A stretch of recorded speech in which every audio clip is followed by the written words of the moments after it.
Mazhab politik Jokowi itu adalah mazhab politik belusukan dan dekat dengan masyarakat. Ya. Dan bisa dicek selama Jokowi jadi presiden, saya kira berkunjung dari satu tempat ke tempat yang lain itu kan banyak sekali, ratusan titik. Jokowi cukup meyakini sebetulnya bahwa salah satu cara untuk mendapatkan dukungan rakyat, dia sering-sering bertemu dengan mereka. Jangan hanya... Tapi kan itu pilpres balik lagi. Iya betul, kan itu yang kemudian ingin dijelaskan ke orang-orang PSI. Jangan hanya asik main gadget, main medsos. Paling penting kakinya nyentuh ke tanah dong. Kau sebagai politisi, sebagai kader PSI, yakinkan rakyat itu. Kalau ada tahlilan, kalau ada nikahan, kan kayak kira-kira. Jadi Jokowi ini sepertinya masih cukup yakin. Jokowi kemarin yang dibuat dari Lampung ini bisa dibilang mengamankan bargaining position yang Gibran supaya tetap kuat di 2029. Seandainya ya. Seandainya nanti di 2029 peta koalisi berubah. Seberapa krusial peran kekuatan PSI di Pak Jokowi ini untuk mengamankan posisinya Mas Wapres? Kita membaca hasil putusan ambang batas presiden 20%. Nggak ada lagi kan? Mestinya semua partai politik yang ikut pemilu atau partai politik peserta pemilu dia sudah bisa mencalonkan sebagai presiden. Anggaplah PSI lolos.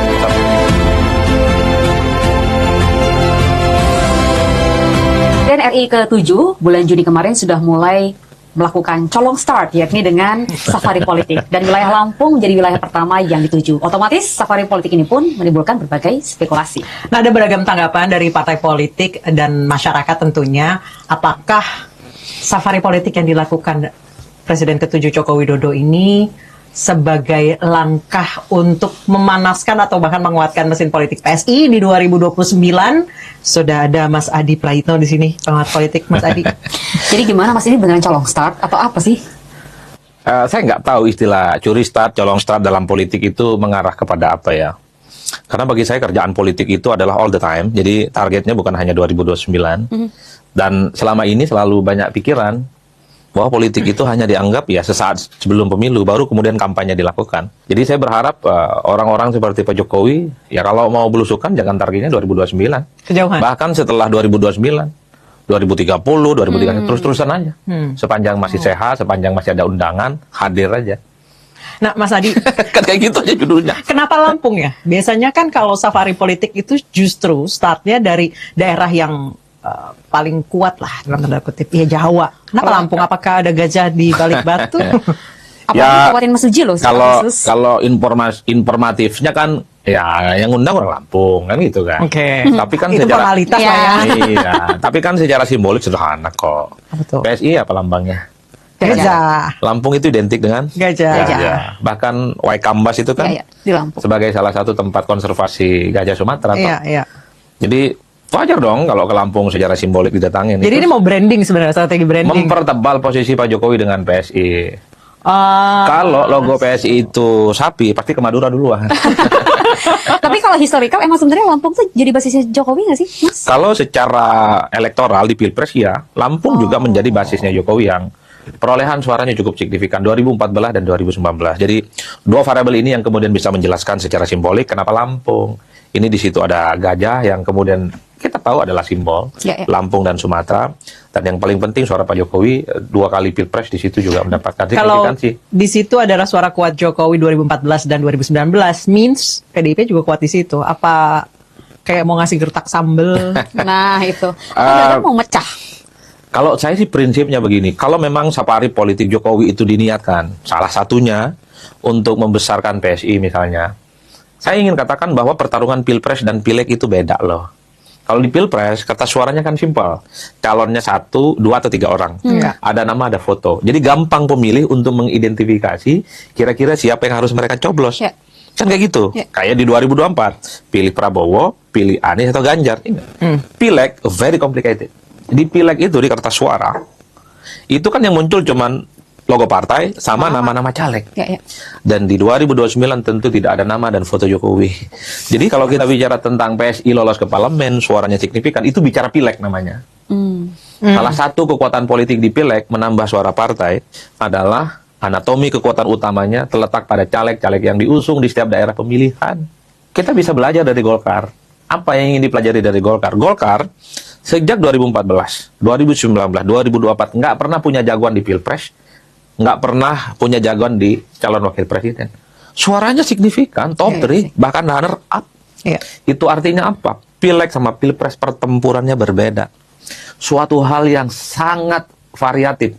Kalau pilpres jualan orang individu selesai. Ya. Tapi kalau pileg, sorry to say, Jadi nggak strategi yang dipakai Pak Jokowi untuk nebelin PSI jauh dari nggak efektif dong. Itu kalau salah secara satu historical. ikhtiar.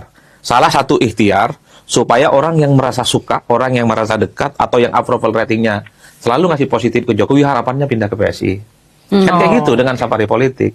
Tapi ingat, di pileg ada kecenderungan rata-rata secara umum, pemilih itu bukan memilih partai. Ada yang milih partai, tapi jumlahnya nggak signifikan. Yang justru dipilih dalam pileg kita itu adalah caleg-caleg yang ada di setiap partainya. Kenapa? Ini adalah sistem proporsional terbuka, di mana caleg itu kerja keras supaya dia bisa menang. Karena kemenangannya bukan didasarkan nomor urut, tapi suara terbanyak. Misalnya kamu Anissa, aku sama kau Lady, di satu partai nih, partai putih. Pasti suaramu misalnya 100, aku 200, dia 500. Yang pilih partai mungkin 50. Karena kamu bekerja, aku bekerja, kau bekerja. Untuk memperebutkan satu kursi. Itulah yang kemudian menjelaskan. Kalau pemilu legislatif kita itu proporsional tertutup, di mana banyak orang yang pilih partai, maka signifikan jualan nama orang pribadi. Ya. Tapi kalau dalam sistem proporsional terbuka, bagaimana setiap caleg itu bekerja memperebutkan kursi kemenangan, maka caleg-caleglah yang kemudian menjadi ujung tombak. Oke, PSI wajiblah hukumnya mengamplifikasi kesaktian Jokowi lah, kan kira-kira. Ya. Untuk meningkatkan engagement orang yang menjadi pengikut Jokowi ke PSI. Oke. Tapi ini pertarungan pileg loh, Mas Bro. Sis, ini pertarungan pileg loh. Di kertas suara itu yang dicoblos nggak ada nama dan foto Pak Jokowi. Carilah caleg-caleg yang kredibel, carilah caleg-caleg yang memungkinkan setiap daerah pemilihan itu PSI dapat kursinya. Hanya dengan cara itu PSI bisa naik secara signifikan. Mas Adi, saya ngutip sedikit dari pidatonya Pak Jokowi di Lampung ketika itu ya. Kita sekarang ini adalah nandur. Sekarang ini adalah bertanam, nanti panennya masih di 2029. Berarti, ya kalau saya tafsirkan secara bebas ya, Pak Jokowi ini tahu kelemahan PSI di 2024 itu cuma mengandalkan Namanya Jokowi. jalur udara nih. Ya. Sosmed, televisi mungkin, iklan, radio. Tapi akar rumputnya lemah. Mazhab politik Jokowi itu adalah mazhab politik belusukan dan dekat dengan masyarakat. Ya. Dan bisa dicek selama Jokowi jadi presiden, saya kira berkunjung dari satu tempat ke tempat yang lain, itu kan banyak sekali, ratusan titik. Jokowi cukup meyakini sepertinya bahwa salah satu cara untuk mendapatkan dukungan rakyat, dia sering-sering bertemu dengan mereka. Jangan hanya... Tapi kan itu pilpres balik lagi. Iya betul, kan itu yang kemudian ingin dijelaskan ke orang-orang PSI. PSI, jangan hanya asik main gadget, main medsos. Yang paling penting kakinya nyentuh ke tanah dong. Kau sebagai politisi, sebagai kader PSI, yakinkan rakyat itu. Kalau ada tahlilan datang, kalau ada nikahan, kan kayak gitu. Jadi Jokowi ini sepertinya masih cukup yakin pendekatan-pendekatan konvensional, dekat dengan masyarakat, sering berkunjung dari satu pintu ke pintu yang lain, sering hadir dalam acara hajatan-hajatan ke lain. Kalau perlu ada orang sunatan, datengin. Kan kayak gitu logika politisi. Mas, tapi kalau datengin ketok pintu, datang dalam berbagai Memang macam mahal, acara, costly. Itu Memang. kosnya apa ready PSI dengan kos yang Ya, begitu? tergantung PSI sanggup nggak melakukan itu. Kan yang dipersepsikan oleh publik selama ini satu, partai politik itu kan hanya dianggap bekerja 5 tahun sekali. Mau pencoblosan baru kerja. Kenapa orang tingkat ketidaksukaan kepada partai, kepada politisi itu tinggi? Karena dianggap hanya hadir jelang mau pemilihan saja. Jadi inilah yang saya kira menjadi momentum bagi siapapun, ya, bahwa dekat dengan masyarakat itu jangan hanya pas butuh suaranya aja. Nah, yang kedua, ini rumitnya PSI hari ini, adalah soal dulu, kalau kita bicara tentang PSI, itu PSI basisnya kota. Iya. Anak muda, medsos, Ya. kelas menengah ke atas, baik pendidikan atau ekonomi. Kalau ingin mengamplifikasi dan jualan figur Pak Jokowi, ini suatu hal yang berbeda loh. Basis pemilih Jokowi itu sebaliknya. Basis pemilih Jokowi itu kelas menengah ke bawah. Ya toh? Secara ekonomi, secara pendidikan, dan ada di daerah-daerah dan pedesaan. Jadi strategi ini yang mesti ada diadaptasi oleh PSI. PSI kan dulu anak kota, main medsos. Jadi kalau ingin mengikuti selera Pak Jokowi ini PSI, mereka harus rombak total strategi politiknya selama ini. Jangan hanya main di kota, jangan hanya main di medsos, tapi kaki-kakinya itu harus mulai nyentuh ke tanah. Kan kayak gitu yang ingin Berarti dilakukan. ada upaya untuk migrasi identitas partai dong? Iya dong. Ini adalah resiko ketika PSI ingin menjadikan Jokowi sebagai imam besar mereka. Ingin menjadikan Jokowi sebagai magnet satu-satunya politik mereka. Problem selanjutnya adalah, kalau targetnya ada kelas menengah ke bawah, yang ingin disasar oleh PSI tentu dengan mengamplifikasi Jokowi ya, maka yang dihadapi bukan PDIP. Bukan hanya PDIP. Di situ ada Gerindra, di situ ada Golkar, di situ ada Demokrat, dan Ya. seterusnya, dan seterusnya. Kan itu yang saya sebutkan. Nanti di pileg itu pertarungannya bukan PSI lawan PDIP, itu terlampau menyederhanakan persoalan. Ya. Emang di daerah-daerah yang lain partai-partai di luar PDIP seperti Gerindra, Golkar, kemudian PKB, PKS, PAN, Demokrat nggak kuat juga, Pak. Dan per hari ini kan nggak ada kandangnya PSI. Ya, betul. ada. Dan itu realitasnya. Iya kan orang akhirnya ketimbang mikir jauh-jauh, bikin kandang dulu lah di mana. Misalnya di Jakarta, Tangerang Selatan mungkin. Paling make sense PSI bikin kandang di mana sih? Ya tergantung kerja politiknya. Kalau memang ingin mengamplifikasi Jokowi ya di desa-desa, di daerah-daerah, daerah tertentu. Jokowi itu kan sangat kuat di Indonesia bagian timur, NTT, Papua gitu-gitu Ya, ya, ya. kuat. Dimulai dari wilayah-wilayah yang selama ini memang menganggap Jokowi itu cukup luar biasa. Kalau di Jawa Barat, waduh, pertempurannya Berat. panjang kali lebar, panjang kali lebar. Banten panjang kali lebar. Jawa Timur panjang kali lebar. Iya, iya, iya. Susah. Pemainnya udah banyak. Iya benar. Mas, tapi kalau ngomongin soal tadi magnetnya Jokowi, Mas lihat yang di Lampung kemarin masih cukup magnetik kah? Pak Jokowi masih cukup ramai kah? Ya kalau melihat yang hadir banyak di acara-acara. Hadir mah bisa. Nah itu ketarakan ya. pertanyaannya. Ya kita kan bebas lah, ada yang Orkestrasi nggak? itu dimobilisasi datang lillahi ta'ala, oke lah itu kan dari dulu memang. Iya. Tapi kan ada juga yang nolak-nolak kan. Iya, oke itu dinamika. Saya dari dulu selalu mengatakan sejak 2009 bahkan jangan pernah silau dengan kerumunan orang. Karena kerumunan orang itu belum tentu dia hanya akan satu arah. Misalnya hadir ke Jokowi dan semua akan memilih PSI karena misalnya suka dengan, belum tentu. Kenapa? Orang yang berkerumun kemarin, dia juga bisa hadir di tempat kerumunan yang diadakan oleh figur dan partai yang lain. Iya lagi. Iya dong. Iya, pasti ada mobilisasi. Emang Hampir kau- semua. Emang kau kira Semua. hadir ke acara kau aja? Acara yang lain mereka juga hadir. Iya. Bawa bingkisan juga. Jadi itulah yang kira. Kalau kita bicara tentang pileg kepartaian, itu adalah memang man to man marking kayak orang main bola. Jadi calegnya itu yang harus mengidentifikasi dapat nggak nih kursi. Iya. Iya dong. Pemilih kita itu liar dan nggak bisa didikte. Iya.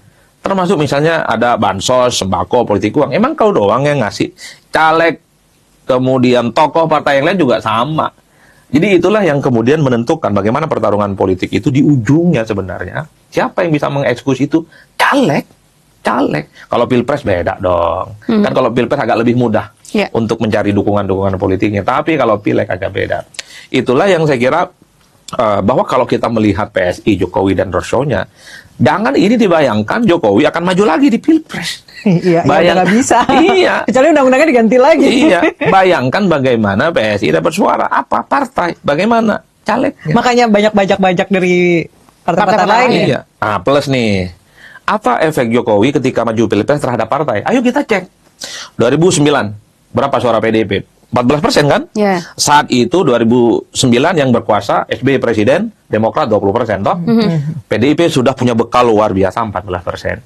2014 berapa suara PDIP? Saat itu PDIP sudah memajukan Pak Jokowi. Naik dia 18,sekian%. Artinya 4% tuh kurang lebih naik. Dan saat itu naik 4% itu tidak bisa dikapling hanya karena Jokowi. Satu, memilih PDIP itu karena PDIP dianggap sebagai partai oposisi, mewakili kelompok-kelompok kritis, dan juga ada variabel karena faktor Jokowi. Tapi bukan satu-satunya faktor Jokowi. Ya, ya. Di 2019 itu mestinya puncak kotel efek yang dimiliki oleh Jokowi dan PDIP untuk perolehan pileg. Nyatanya PDIP hanya naik 1,5%. Dari 18% 2014, 2019 jadi 19,3%. Nggak banyak. Nggak banyak. Itu adalah puncak Jokowi petahana. Harusnya lebih dari 44% ya. Ya mestinya naiklah 10%, 15%. Ya dong. Lah SBY periode kedua Iya. naiknya 13%. Iya, benar ya. Iya. Jauh. Demokrat 2004 itu 7,sekian%. Maju SBY yang kedua kalinya 2009 20,sekian%. Iya. Jauh. Itu 13%. Tapi Jokowi di periode kedua bersama PDIP hanya meningkatkan 1,5%. Nah itu yang saya sebut, ayo dong kita fair lihat datanya. Jadi faedah PDIP dengan Jokowi 2014 itu naik 4%, anggaplah bagi dua. Karena kalau bilang Jokowi semua pasti PDIP marah. Ya. Kalau ini dianggap Jokowi semua, PDIP juga nggak happy. Atau ketika ini dianggap PDIP semua, pendukung Jokowi nggak happy. Udah bagi dua lah yang 2%. Ini kerjanya PDIP, kerjanya Jokowi, udah gitu aja. 2019 naik 1,9%. Ketika Jokowi pecah kongsi dengan PDIP 2024, berapa suara PDIP hilang? 2,4% atau 2,7%. Kan kita bisa hitung bagaimana daya ungkit Jokowi kepada PDIP dan bagaimana daya rusak PDIP setelah Jokowi tak bersama dengan PDIP. Nggak terlalu signifikan sebenarnya. Bisa dicek, saya tidak mau bilang apakah Jangan-jangan nggak signifikan.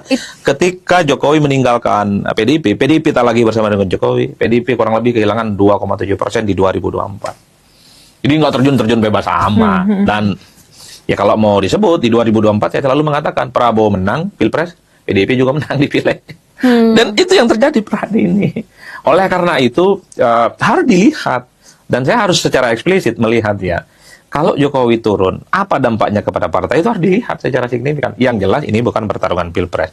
Yang kedua, per hari ini tentu dampak Jokowi kepada PSI ini kan sifatnya prediktif. Iya. Bahkan sifatnya asumtif. Gambling nggak sih, Mas? Ya per hari ini asumtif.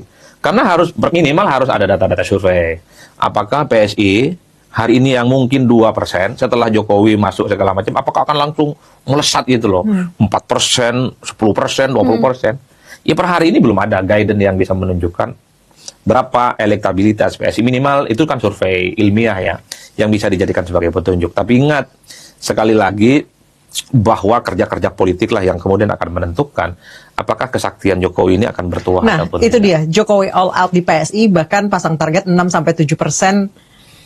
Ya, kita nggak tahu ya. Itu bisa dibilang gambling dong, Mas. Kalau misalnya sampai ternyata di 2029, misalnya ya, asumsi, PSI nggak masuk, itu berarti bisa Kehilangan dibilang, bukan, kayak merusak historinya Pak Jokowi yang nggak pernah kalah. Iya benar, karena win rate-nya kan sama ini 100% ya. Ya kalau Selalu menang kan, dari Iya, Solo, benar. Jakarta, ya Presiden kalau dua mau periode. disederhanakan 2029 itu adalah pertaruhan politik Jokowi yang sesungguhnya. Karena selama ini banyak juga yang mengatakan bahwa Jokowi itu menang Solo, Jakarta dan Pilpres karena PDIP. PDIP. Ini adalah uji kekuatan politik pertama bagi Jokowi setelah tidak bersama dengan PDIP. 2029, apa alat ujinya? Loloskan PSI atau tidak? Kalau PSI lolos ke parlemen, akan begitu banyak tepuk tangan dan sorak-sorai yang semakin memperpanjang reputasi politik Jokowi, yang tidak pernah terkalahkan. Iya. Iya dong, hanya Jokowi lah yang kemudian bisa menjadi penyelamat PSI lolos ke parlemen. Tepuk tangan. Tapi kalau misalnya dilihat history juga ya, Mas ya, pasca reformasi, partai baru yang langsung masuk itu hanya Demokrat dan Nasdem toh? Iya. Yang baru sekali langsung masuk parlemen. Saya mau lanjutkan yang kedua tentang Jokowi Oke. dan PSI. Kalau PSI nggak lolos ke parlemen, banyak juga yang akan bersorak-sorai dan tepuk tangan. Ya Jokowi selama ini menang karena PDIP. Ternyata Jokowi tak ada apa-apanya ketika ditinggal moncong putih. Iya. Iya kan pasti ditimpukin di medsos ya ini gitu kan. Nah, yang menjadi pertanyaan mendasar yang kau sampaikan itu, Anissa, ya cukup make sense. Partai-partai politik baru pasca reformasi itu adalah partai-partai politik yang agak kesulitan untuk lolos ke parlemen. Hanya Demokrat ya, dan kemarin Nasdem. itu juga ada Nasdem. Setelah itu ada juga Hanura, tapi dia kemudian tidak lolos ke parlemen. Iya. 2009 hingga saat ini tidak ada satupun partai politik baru yang 2019 mungkin. 2009 sampai sekarang. 2009 ya? Iya. 2014 sampai sekarang tidak ada partai politik baru yang juga lolos ke parlemen. Ini tentu yang disebut dengan ironi partai politik yang baru. Satu sisi partai politik baru ini kan ada harapan bahwa dia akan menjadi anti klimaks dari partai-partai yang lama yang dianggap ya tidak sesuai dengan ekspektasi. Tapi dalam realitas politiknya ada kecenderungan partai-partai baru itu tidak punya ceruk pemilih yang cukup kuat. Rata-rata partai-partai politik baru itu adalah partai politik yang memang hasil konflik. Oh iya. Pecahan ya, pecahan. pecahan Golkar. Gerindra juga pecahan. Iya, hasil Tapi dari bukan Golkar. hasil Nasdem konflik, juga pecahan. bukan hasil konflik, tapi keluar dengan sadar karena Oh, di iya. Golkar kan kalah bersaing kan kira-kira Iya. begitu. Bahkan ya kalau kita mau jujur, basis pemilih Golkar, Nasdem dan Gerindra itu saling beririsan satu sama yang lain. Tapi yang ingin saya katakan adalah begitu banyak partai-partai politik baru itu tidak punya ceruk pemilih yang jelas. Itulah yang bisa menjelaskan kenapa pada akhirnya banyak partai politik baru nggak lolos ke parlemen.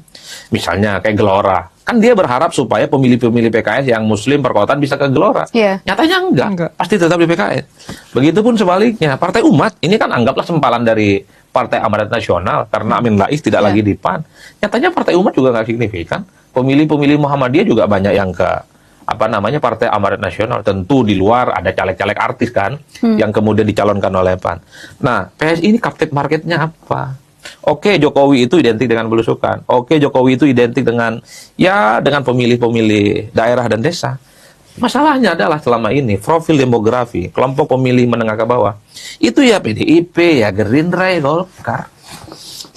Jadi dia beririsan ya dengan pemilih-pemilih partai yang udah besar dulu. Iya, makanya saya bilang PSI itu yang dia hadapi kalau memang yang disasar itu adalah daerah-daerah kelas menengah ke bawah, yang dihadapi itu bukan hanya PDIP, tapi partai-partai lain yang juga mengeras dan itu saling kuat satu sama yang lain. Partai yang ada dari zaman sebelum Dulu, reformasi aja bisa iya. tumbang di 2024 ya. Mas? Iya, Nah, itu P3.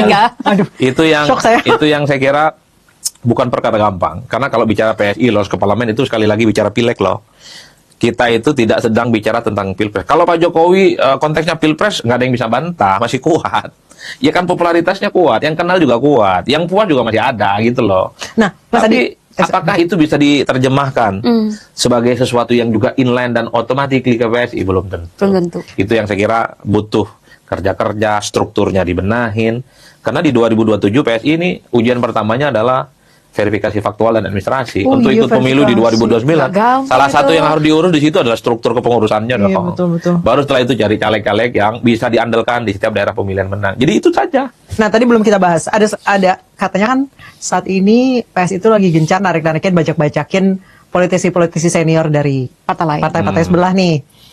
Strategi bajak membajak kader ini efektif atau tidak untuk dongkrak suara atau justru malah bikin gesekan di bawah, Mas?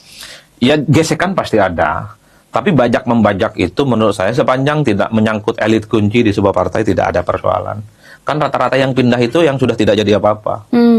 PDIP misalnya. Kau kebayang nggak kalau yang pindah itu Deddy Sitorus ke PSI? Kan Ya, nggak mungkin. aduh, iya. Atau yang pindah Masinton Pasaribu. Nggak mungkin. Wah, nggak Atau mungkin. Guntur Romli. Andreas Hugo Pereira. Guntur Romli balik dong berarti. Balik kan, CLBK dong. Kan rata-rata ini bukan hanya satu, case-nya bukan hanya satu partai. Rata-rata yang sudah pindah satu partai ke partai yang lain itu rata-rata yang sudah tidak berguna atau posisinya udah tidak terlampau penting di partainya. Mantan pengurus, mantan pejabat kan kira-kira begitu. Dan itu bukan hanya terjadi pada satu partai, di partai yang lain juga begitu. Jadi bagi saya sepanjang tidak menyangkut elit-elit kunci, elit partai, pindah, ya gonjangannya nggak terlalu banyak. Nah yang kedua, kenapa orang mau pindah partai? Ada kesempatan dan peluang yang dibaca di situ. Orang kan bertanya, apa yang kemudian membuat partai lain itu ingin bergabung dengan PSI? Belum pernah lolos ke parlemen. Iya. 2 kali pemilu ya? Nggak Iya, belum pernah lolos ke parlemen. Partai-partai itu kan, atau elit-elit itu pun juga pasti berhitung. Apakah Jokowi setelah tidak lagi jadi presiden akan mampu membuat partai ini besar atau tidak?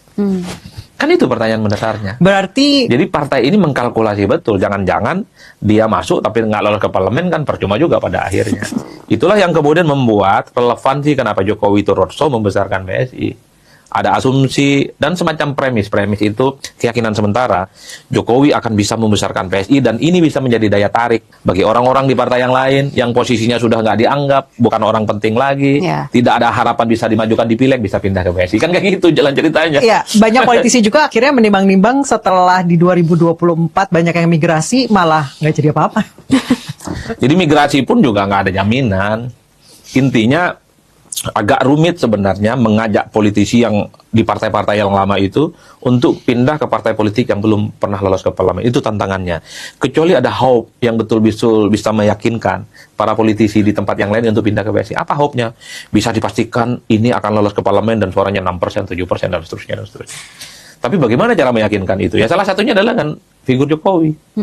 Cuman orang kan pasti punya data, orang kan juga pasti punya argumen-argumen yang terukur. Apakah betul setelah Jokowi bersama PSI akan meningkatkan suara PSI itu bukan hanya lolos ke parlemen, tapi bisa 6-7%. Kan itu yang kemudian ada kalkulasi-kalkulasi rasionalnya dari setiap politisi itu, mau pindah ataupun tidak. Mas Adi, politik itu kan soal simbol ya Mas. Tadi Mas bilang bahwa ceruk pemilihnya PSI yang ditargetkan oleh Pak Jokowi itu berbarengan atau beririsan dengan pemilihnya PDI, Gerindra, dan juga partai-partai lain seperti Golkar juga.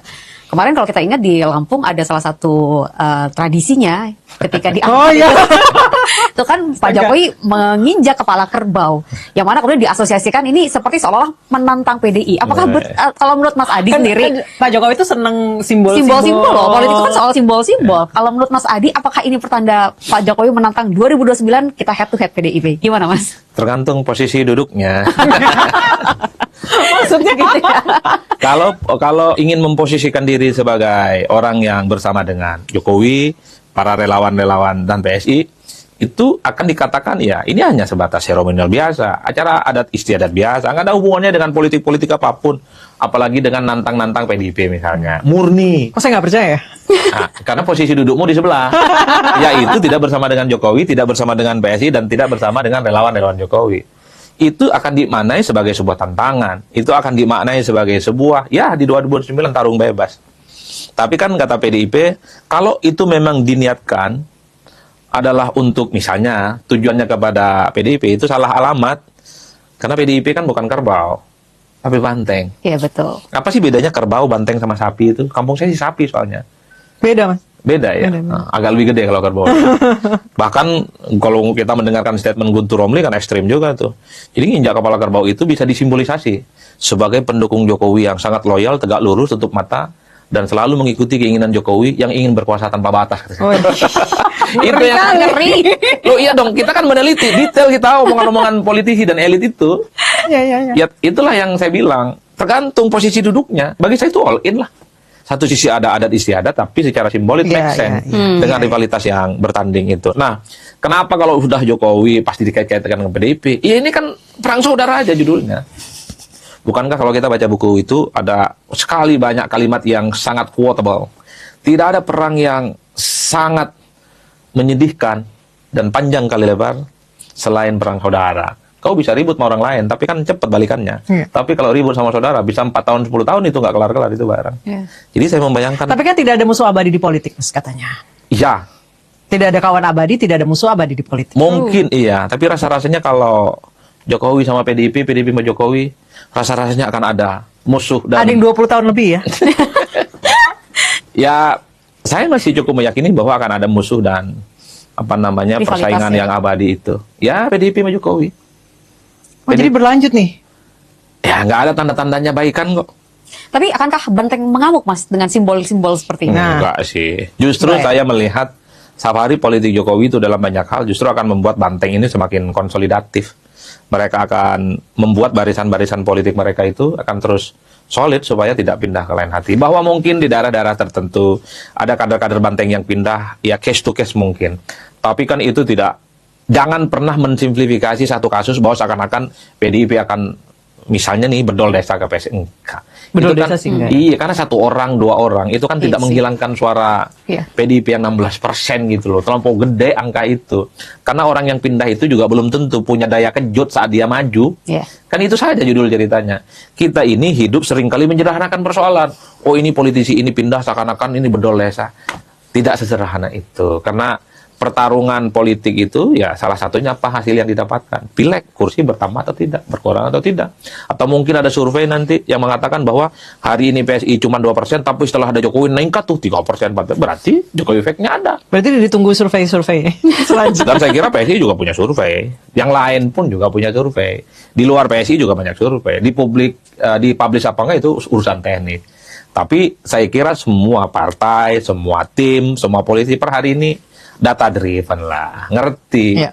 Dan politisi-politisi itu kalau memang sudah merasa terganggu basis masanya, dia akan bergerak. Kalau Iya. partai-partai ini masih adem, anyep, nggak ada respon apapun, mungkin dia merasa belum ada sesuatu yang layak untuk dirisaukan. Dari tadi kita bahas PDIP. Masih kilik-kilik lah ya. Mas Adi, kita tarik deh ke partai pendukung Prabowo Gibran.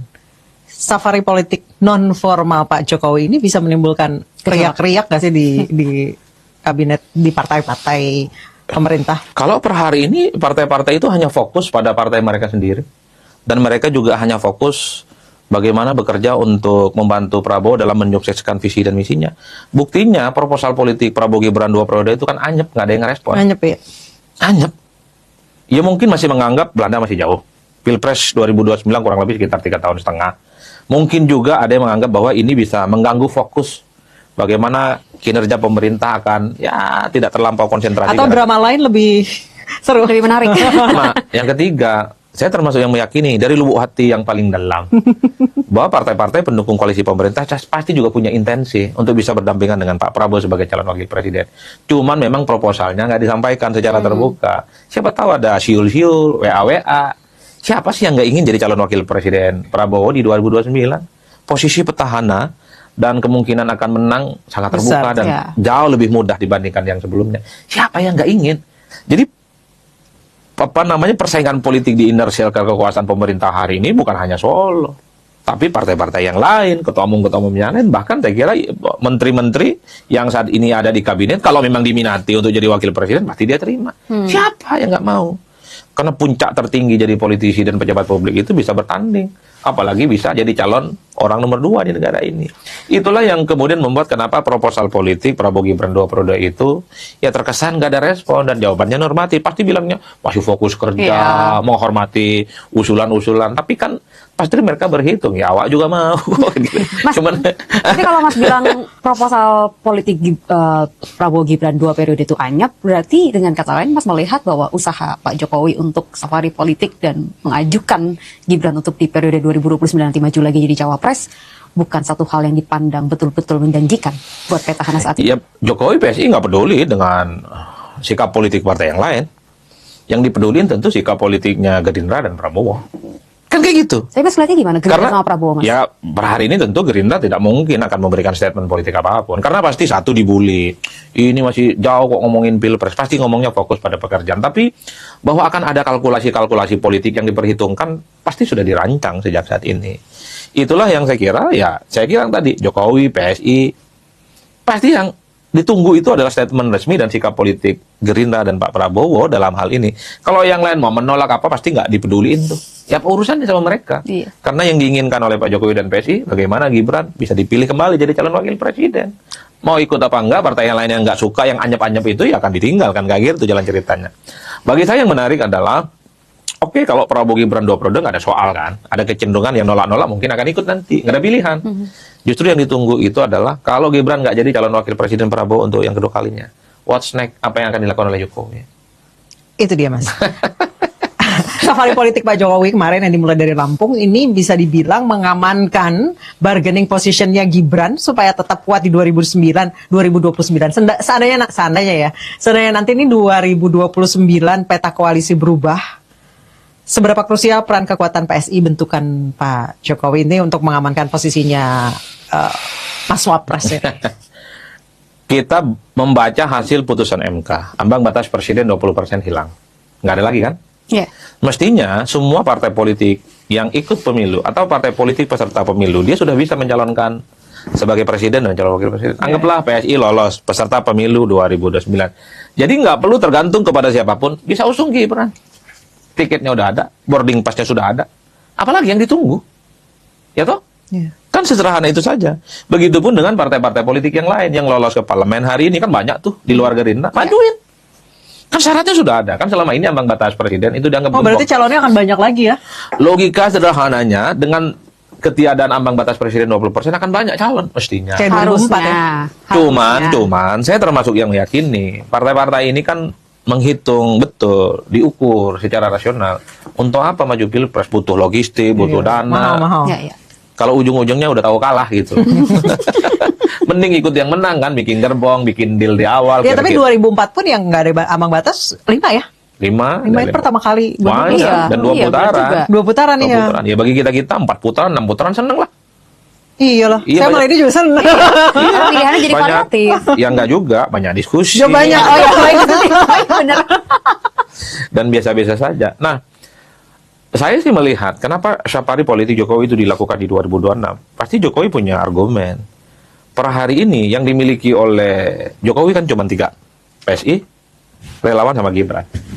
Jadi kalau mau disederhanakan bagi saya sih sebenarnya roadshow safari politik Jokowi ini adalah bagian dari bagaimana Jokowi ingin membentuk blok politik sendiri. Kan semua blok politik sudah terbentuk, ada Teguh Umar, ada Cikeas. Berarti Ya, Pak ya. Jokowi mau melepaskan diri dari Ya Pak Jokowi Teguh Umar kalau ya? tidak bikin, ya jelas kalau pisah dari Teguh Umar kan sudah lama. Pasti itu ya. Artinya kalau Pak Jokowi tidak bikin blok politik sendiri, mau dikemanakan harapan-harapan politiknya di masa-masa yang akan datang? Tapi menurut saya kalau blok politiknya sudah mulai terframing sih Mas dengan nyebut solo itu udah Ya, secara nggak langsung itu framing itu blok kan politik. framing medsos, tapi kekuatan politik real kan juga harus diuji. Kalau di medsos, di media ya semua orang juga nggak ada yang bisa membantah. Pak Jokowi banyak yang berkunjung, ramai. Tapi kan betul nggak di bawah ada pasukannya? Betul nggak punya kaki-kaki politik? Oh, iya.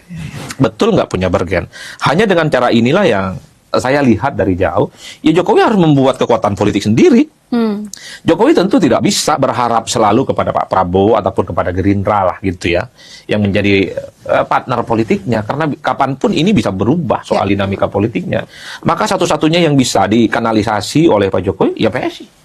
Yang bisa dikanalisasi posisi Wapres hari ini Gibran. Yang tentu spotlight politiknya masih relevan dibicarakan di 2029. Ya tentu mengamplifikasi relawan-relawan politiknya. Coba, Pak Jokowi mau berharap kepada siapa? PDP nggak mungkin. Cikeas nggak mungkin. Partai-partai yang lain nggak mungkin. Kepada Pak Prabowo juga nggak mungkin, karena tentu blok politik Prabowo, Gerindra sudah solid. Maka satu-satunya cara supaya Pak Jokowi masih menjadi salah satu ikon politik yang dinilai punya kekuatan, harus bikin blok. Kalau dilihat dari partai-partai gurem lain, apakah PSI bisa dibilang termasuk bukan branding ya? Kekuatannya lebih daripada yang lain atau sama-sama aja? Kalau sebelum-sebelumnya PSI nggak ada bedanya dengan partai-partai yang nggak lolos ke parlemen. Nggak ada bedanya dengan Hanura, nggak ada bedanya dengan Perindo, nggak ada bedanya dengan Partai Umat, ya sama-sama nggak lolos ke parlemen. Yang membuat PSI relevan dan agak ramai, itu karena ada Jokowi aja hari ini. Kalau nggak ada Jokowi, PSI nggak relevan. Itu aja judulnya. Apa yang kemudian membuat PSI itu menarik untuk dibicarakan? Kalau nggak ada Jokowi, karena ada Jokowi yang dinilai punya success story, tidak pernah kalah dalam pemilu, itu aja judulnya, Pak. Jadi bisa dibilang Pak Jokowi ini sadar bahwa dia itu masih merupakan magnet berita. Ya sih. Ya, makanya kalau dia politik kan bukan hanya magnet berita, magnet masyarakat di bawah. Magnet orang-orang yang selama ini mungkin belum berpartai, belum menjadi pengikut salah satu kelompok tertentu, bisa bergabung, kan kayak gitu jalan ceritanya. Kan itulah yang kemudian membuat PSI itu sepertinya punya harapan baru. Bahwa PSI bakal lolos, bakal suaranya naik gara-gara adanya Pak Jokowi. Betul, karena magnet di media belum tentu akan terkonversi menjadi suara di TPS. Iya, makanya kita mendengarkan statement politik Ahmad Ali, ketua harian ya, beberapa waktu yang lalu, mengatakan bahwa menginstruksikan kepada seluruh kader-kader PSI untuk mengamplifikasi, untuk menjual dan mempromosikan success story Jokowi. Raja Juli Antoni di berbagai kesempatan mengatakan bahwa Jokowi itu adalah patron dan kiblat politik mereka. Bahasa saya orang pesantren, suka tidak suka per hari ini, Jokowi itu adalah imam besarnya PSI. Dan itu saya katakan, semakin sering Jokowi belusukan dari satu daerah ke daerah yang lain, justru posisi Mas Kaisang sebagai ketua umum PSI semakin tak kelihatan ya. Ya bahkan orang menganggap ya ketua umum PSI hari ini ya, dalam tanda kutip Iya. Cuman nggak formal aja, nggak ada SK-nya aja. Tapi berhari ini orang melihat Jokowi ya ketua umum PSI. Dalam tanda kutip, ketua umum tanda kutip itu tafsirannya banyak. Ketika Jokowi ada acara, kunjungan dari satu daerah-daerah ke lain, banyak yang hadir, kan orang menganggap magnetnya di Jokowi. Mas Adi, terima kasih banyak sudah berbagi pandangan dengan kami. Mudah-mudahan ini juga akan membuka mata masyarakat soal apa yang terjadi hari ini, dan akankah mereka memilih PSI di 2029 nanti. Ya, untuk para politisi, slowing down dikit, Kak. Calm down dikit, takutnya orang-orang nanti political fatigue. Bisa apalah. Kalau bisa kerja politik tiap hari, jangan hanya targetnya 2029. Setelah pemilu besoknya pun juga Iya, kenapa? Kan seneng aja orang didatengin. Apalagi kalau ngadain acara ada sembako, ada bagi-bagi, seneng. Kalau perlu kita juga ikut antri ya. Dari bagian ya Mas ya. Ya, kita kan juga terdampak dari kenaikan-kenaikan ini. Mas Adi, thank you banget udah datang di Titik Imbang. Thank you, Mas Adi. Mudah-mudahan bisa membantu membuka perspektif masyarakat soal peta pemilu kita utamanya buat 2029 nanti. Dan juga teman-teman yang mau saran, kira-kira di episode berikutnya kita akan membahas apa, jangan lupa untuk like, subscribe, dan juga komen. Kita akan bahas apa lagi, apakah bahas politik atau bahas hal-hal lain, bisa komen. Jangan lupa subscribe dan like juga. Saya Anissa Dasuki. Saya Adi Marina pamit. Bye.